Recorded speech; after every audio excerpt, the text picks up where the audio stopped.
a 130,000 mile/hour interstellar object racing toward our Sun. Officially, it's just another rare comet. But now, as rumors spread about missing NASA images, secret Martian flybys, and talk of alien motherships, even leading scientists admit answers are missing. If NASA really is sitting on 3I/Atlas footage we're not allowed to see, what's behind that blackout? And what happens when the world finally sees what's been hidden? The Atlas Survey Telescope in Hawaii flagged an object moving faster than anything bound to our solar system, clocked at nearly 130,000 miles/hour. That speed alone set it apart. Most comets and asteroids loop the Sun at a fraction of that velocity. This one was on a hyperbolic path, meaning it would never return. Its orbit, calculated within hours, traced a trajectory straight from interstellar space, making it only the third confirmed visitor of its kind after Oumuamua and Borisov. Detection wasn't a fluke. The Atlas system, funded by NASA, scans the sky every night, looking for anything that moves or brightens unexpectedly. When 3I/Atlas first appeared, it was just a faint blip, barely above the noise floor. But its motion didn't match the hundreds of known comets or asteroids. Automated orbit solvers ran the numbers and found a shape that never closes, a true open curve, not a loop. That's the mathematical fingerprint of an interstellar object. Confirmation came quickly. Within 24 hours, observatories worldwide pointed their instruments at the new target, measuring its position, brightness, and color. Each new data point tightened the velocity estimate and confirmed the inbound angle. No known solar system object could mimic that speed and path. The numbers told a clear story. This was an outsider, racing through at a pace that made even seasoned astronomers double-check their calculations. For the scientific community, 3I/Atlas wasn't just another comet. With only 2 previous interstellar objects ever seen, every frame and spectrum counted. The next challenge was clear: track it as it threaded through the solar system and gather as much data as possible before it vanished back into the dark between stars. October 3, 2025 opened a rare observational window. As 3I/Atlas skimmed past Mars at a distance of about 28 million kilometers, the Mars Reconnaissance Orbiter's high-rise camera was positioned for a shot no ground-based telescope could match. High-rise, built for razor-sharp imaging of the Martian surface, is capable of resolving features as small as 30 kilometers per pixel at that range, far finer detail than what Hubble could deliver for an object this distant from Earth. The instrument's pointing schedule, posted in technical logs, included a dedicated sequence for tracking the interstellar visitor. The expectation was clear. HiRISE would capture a direct glimpse of 3I/Atlas from Mars orbit, and under NASA's own open data policy, those raw images should appear on the public archive within 24 hours of downlink. The process is straightforward in theory. HiRISE executes its programmed observation, data is stored on board the orbiter, then transmitted back to Earth through the Deep Space Network. From there, the University of Arizona's operations team receives the files, performs basic calibration, and uploads them to NASA's public servers. This pipeline typically runs on a clock. Images from routine Mars passes, dust storms, or even surprise events like meteor impacts have appeared online within a day. The 3I/Atlas flyby was flagged as a target of opportunity, meaning it received priority in the imaging queue. All indications from mission logs and official statements confirm HiRISE carried out the observation as planned. Yet, as days passed, the expected data never materialized. The HiRISE raw image archive remained silent on any new comet frames. No press release, no technical bulletin, no explanation for the absence. The standard procedure, release within 24 hours, slipped by, then a week, then 2. This gap is not explained by any federal shutdown, known technical anomaly, or publicized calibration issue. There is no record of a system failure, no announcement of corrupted files, and no internal status update for the science community. The only visible activity is a growing thread of unanswered requests from researchers and journalists, all pointing to the same missing dataset. In the absence of images, speculation grows. The question isn't just whether HiRISE saw something unusual, it's whether the data exists at all, and if so, why it's being held back. Previous delays in other missions have come with explanations: instrument glitches, manual review, or embargoes for coordinated science releases. Here, there is only silence. The HiRISE team at the University of Arizona, who manage the instrument and control the data pipeline, have not published any rationale for the hold. NASA's own data policy, designed to ensure transparency and rapid public access, appears suspended without comment. For scientists, this is more than a procedural hiccup.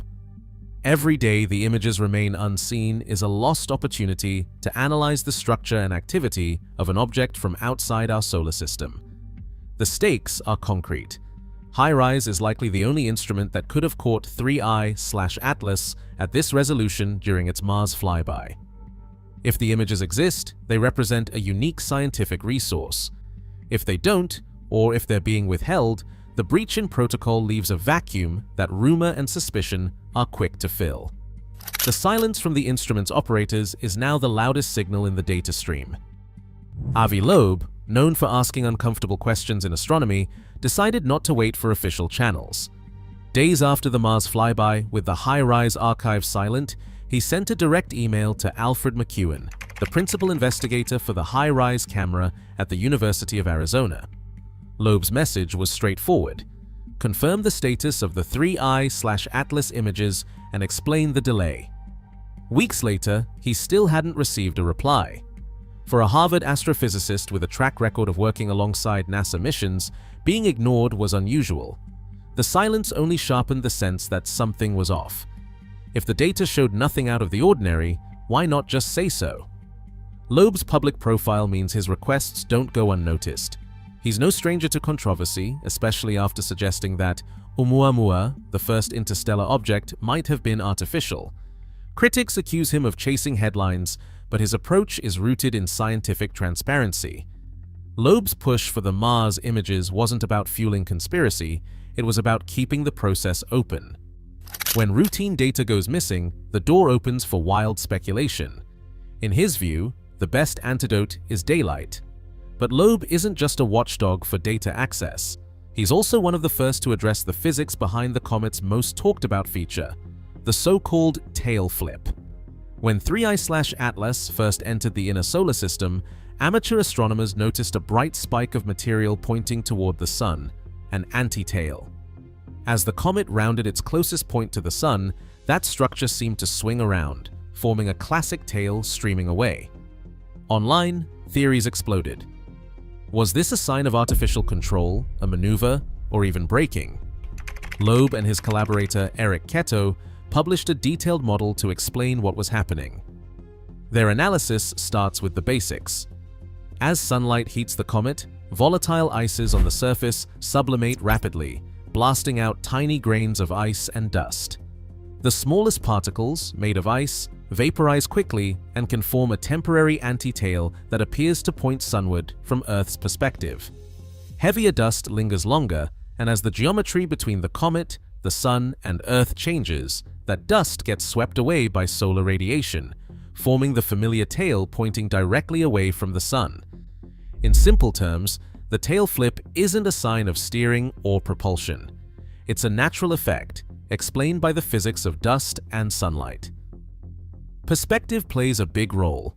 What looks like a sudden reversal is just the result of changing angles and the different lifespans of particles in the comet's coma. Loeb's model matches the timing and shape of the observed flip almost exactly. The anti-tail faded as the comet rounded the Sun, and the classic tail took over, just as expected for a dust-rich comet. This explanation doesn't rule out exotic possibilities, but it does show that the most dramatic visual change seen so far fits with established comet science. For every viral claim about intelligent maneuvering, there's a straightforward answer in the physics. Loeb's dual role, demanding transparency on the missing Mars images and providing a hard-nosed scientific explanation for the tail flip, highlights how real investigation works. The unanswered email is still hanging, but at least on the question of the tail, the evidence points squarely at nature, not technology. A comet on a hyperbolic path doesn't have to be just a comet. That's the argument keeping the door open for something stranger. an idea that's been quietly circulating among scientists willing to consider the unlikely. The logic starts with the geometry. As 3I/ATLAS slices through the solar system, its trajectory isn't random. It cuts across the orbital planes of Mars, Venus, and Jupiter, passing close enough to each for the timing to raise eyebrows. These alignments aren't proof of intent, but they do map onto a pattern that, in theory, could serve a purpose: seeding the solar system with smaller objects at strategic points. The concept isn't new. In space exploration, using planetary flybys to drop off probes is standard practice. A spacecraft can release a lander or a drone during a close approach, letting gravity and orbital mechanics do the rest. If an advanced civilization wanted to sample multiple planets without risking a large, expensive craft, this would be the way to do it. Send a parent body on a natural-looking path and use each planetary flyby as a delivery window. The main object keeps moving, but the real action happens in its wake. 3I/ATLAS's path intersects the ecliptic at 3 major planets. The Mars flyby on October 3, 2025, came within 28 million kilometers, close enough for a probe drop in human engineering terms. The object will cross near Venus's orbit on November 15th and swing past Jupiter in March 2026. Each encounter lines up with planetary positions in a way that's rare but not impossible for a natural interloper. Statistically, most interstellar visitors would miss these targets by wide margins.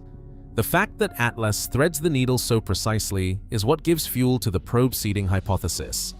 There's no evidence yet of anything being released, no unexplained dust clouds, no sudden brightening, no anomalous radio signals tracked to a mini probe. But the geometry alone is enough to keep the idea alive. It's a scenario that doesn't require the main object to perform any visible maneuvers or emit energy beyond what's expected from a comet. The parent body can remain a model citizen, following a calculated arc, while the real payloads slip quietly into the inner solar system. For those who argue that 3I/ATLAS is behaving exactly as a comet should, the alignment with planetary orbits is just coincidence, an artifact of random chance and the sheer number of objects moving through space. But for the minority willing to entertain artificial intent, the pattern is too neat to ignore. The possibility that a natural-looking trajectory could mask a strategic delivery mission keeps the debate unresolved. Until more data arrives, until someone catches a probe in the act, the question remains open, balanced between cosmic coincidence and the logic of interstellar engineering. Solar observatories were still tracking the sun's activity while 3I/ATLAS disappeared behind it. Between October 18th and November 5th, a series of coronal mass ejections and strong solar flares erupted from the far side, some of the most energetic events of the year. On October 22nd, an X-3.5 class flare released a wide coronal mass ejection at over 1,400 kilometers per second. Each event was logged by SOHO and Stereo, with precise timestamps and heliographic coordinates. These eruptions lined up, at least in timing, with the comet's passage behind the sun. Online, the overlap caught fire. Theories spread that the object was somehow triggering solar storms, or even feeding off the sun's energy. Some posts called it impossible for so many flares to coincide with a comet's closest approach. The speculation gained traction because, on the surface, the timing looked uncanny. Solar physicists, though, saw a different story. By late 2025, the sun was near the peak of its cycle, solar maximum. During these periods, strong flares and coronal mass ejections are routine, sometimes happening every few days. NOAA's space weather logs show that M and X-class flares clustered throughout October and November, not just during the comet's transit. Far-side eruptions, invisible from Earth, become more common as active regions rotate across the sun's hidden face. The catalogued events from the conjunction window fit squarely within what's expected for this phase of the cycle. The mechanics of solar eruptions are well understood. Flares and coronal mass ejections are driven by tangled magnetic fields deep below the sun's surface. Energy builds up for days or weeks before snapping loose in a sudden release. No comet, asteroid, or passing object, no matter how fast or exotic, can inject enough energy or magnetic complexity to spark these events. The sun's own internal dynamics, not outside visitors, set the schedule for eruptions. Coronagraph images from SOHO and Stereo tracked each coronal mass ejection's origin. Flare coordinates placed the action in far-side active regions, often more than 100,000 kilometers from 3IATLAS's projected path. No official bulletins or peer-reviewed studies flagged any eruption as unusual or linked to the comet's position. The consensus among solar scientists is clear. The flares and coronal mass ejections during the conjunction window were routine. Their timing with 3I/Atlas is a coincidence, not a clue. Yet, the overlap is enough to keep the rumor mill spinning. In the absence of direct comet images, the timing alone becomes fuel for speculation. But the physics, backed by decades of solar observation and theory, draws a hard line. The sun's storms are homegrown. The numbers, the mechanics, and the history all point in the same direction. Coincidence can look extraordinary, especially when the world is watching, but in this case, the data stays firmly on the side of natural solar behavior. Radio telescopes waiting for 3I/Atlas to reappear after solar conjunction needed a clean slice of spectrum to catch any faint signals. But during the blackout window, amateur radio observers started logging unexpected traffic on frequencies usually reserved for astronomy. These aren't just any bands, they're protected by international rules because even a little interference can drown out signals from deep space. The 1.4 GHz hydrogen line, for instance, is a cornerstone for tracking comets and mapping interstellar clouds. Suddenly, reports surfaced of downlink-style signals, bursts that sounded like satellite telemetry, showing up on bands that are supposed to be quiet. Attention turned to Starshield, a military-grade satellite network operated by SpaceX. Its official filings limit it to the Ka and Ku bands, but some spectrum watchers claimed they caught signals straying into protected windows. No formal complaints appeared in FCC or ITU logs, and leading spectrum experts stressed that intentional jamming would be a massive breach, likely to trigger swift regulatory action. Still, the timing raised eyebrows. The interference reports clustered right as astronomers prepared to resume observations of 3I/Atlas, when even a brief spike in radio noise could wipe out hours of data collection. For the radio astronomy community, this isn't just a technical nuisance. Every lost observation is a hole in the record of an object we may never see again. Citizen scientists, armed with spectrum analyzers and waterfall plots, kept searching for patterns, trying to pin down whether the noise was accidental spillover, a technical glitch, or something more deliberate. No hard proof has surfaced, but the overlap between satellite traffic and the comet's observation window is enough to fuel suspicion. As the data gap stretches on, the story shifts. It's not just missing images, but missing signals too. The question of who controls the sky's quiet zones is now part of the debate, setting the stage for a flood of synthetic media and viral claims. Viral chaos is now the background noise for anything related to 3I/Atlas. The most watched clip this month claims to show physicist Brian Cox warning that the comet is an alien vessel. The video looks convincing at first glance, his face, his voice, the BBC logo in the corner. But Cox himself shot it down within hours, calling it a deepfake and posting that he's never made any public statement about 3I/Atlas being alien. Forensic analysts picked apart the video, flagging the robotic pitch shifts and mismatched lip sync. Fact checkers at Full Fact and AFP confirmed the clip was built from recycled interview footage, with AI-generated dialogue stitched on top.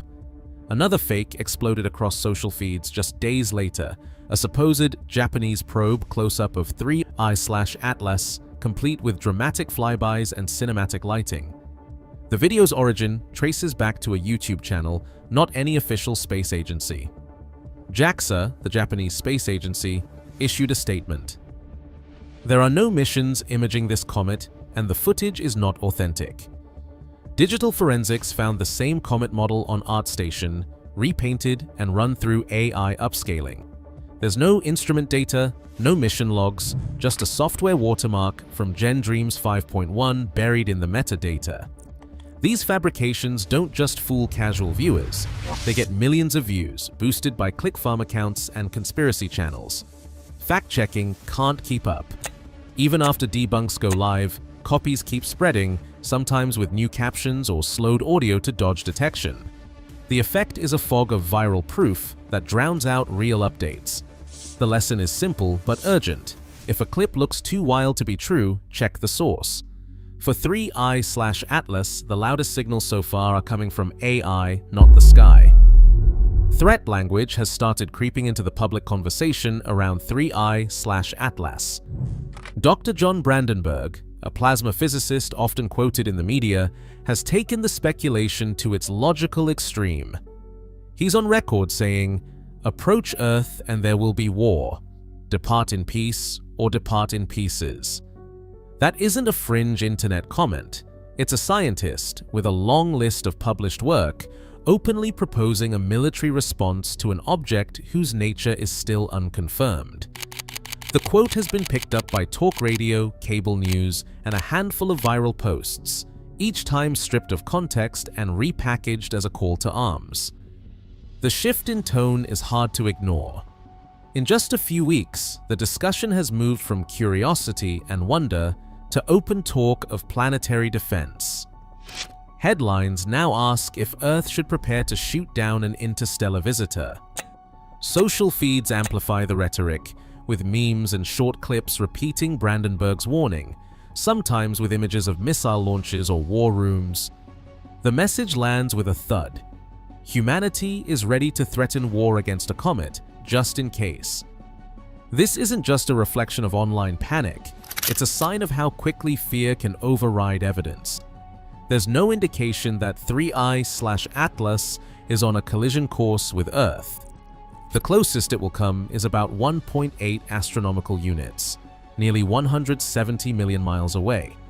Yet the urge to frame the unknown as a threat and to answer that threat with force has taken hold. The cost isn't just in overheated headlines, it's in the way public imagination leaps past investigation and into confrontation before the facts are even in. The story of 3I/Atlas is now tangled with a familiar reflex. Meet the unknown with firepower, not patience. Jeremy Corbell, a familiar voice in the world of UFO reporting, has a different take on the 3I/Atlas frenzy. He's not pointing fingers at NASA for hiding an alien secret. Instead, he warns that the real manipulation might be happening in plain sight. Corbell has said he was never referring to 3I/Atlas specifically when he talked about a slow-moving craft narrative breaking into the mainstream. Now, watching the flood of panic and speculation, he suggests that much of the current hype is being manufactured, possibly by intelligence operatives, not by scientists or whistleblowers. The aim, he argues, could be to steer public reaction, to script a wave of fear or distraction, rather than to conceal evidence of extraterrestrial life. This idea cuts against the grain of classic conspiracy thinking. Instead of a cover-up, it's a pressure campaign, a way to keep the public off balance, caught between the promise of revelation and the threat of something unknown. Corbell describes this as a kind of information warfare, where the truth is less important than the emotional response. In this framing, the audience is left in a double bind. One camp shouts that the government is sitting on proof of alien contact, while the other suspects the whole spectacle is a psychological operation. The result is confusion by design, with ordinary people forced to pick which big lie to believe. For Corbell, the real story may not be about what's in the sky, but about who controls the narrative, and why. Independent trackers have verified that 3I/Atlas is following its predicted path, even as solar eruptions and claims of radio interference raise new questions. Viral deepfakes and unverified reports have fueled public confusion, while official data gaps persist. As of October 29, 2025, the comet remains hidden behind the Sun, with its next visible phase set to either confirm standard comet behavior or renew debate. For now, the evidence points to both gaps in transparency and the limits of current observation, leaving the real story of 3I/Atlas unresolved.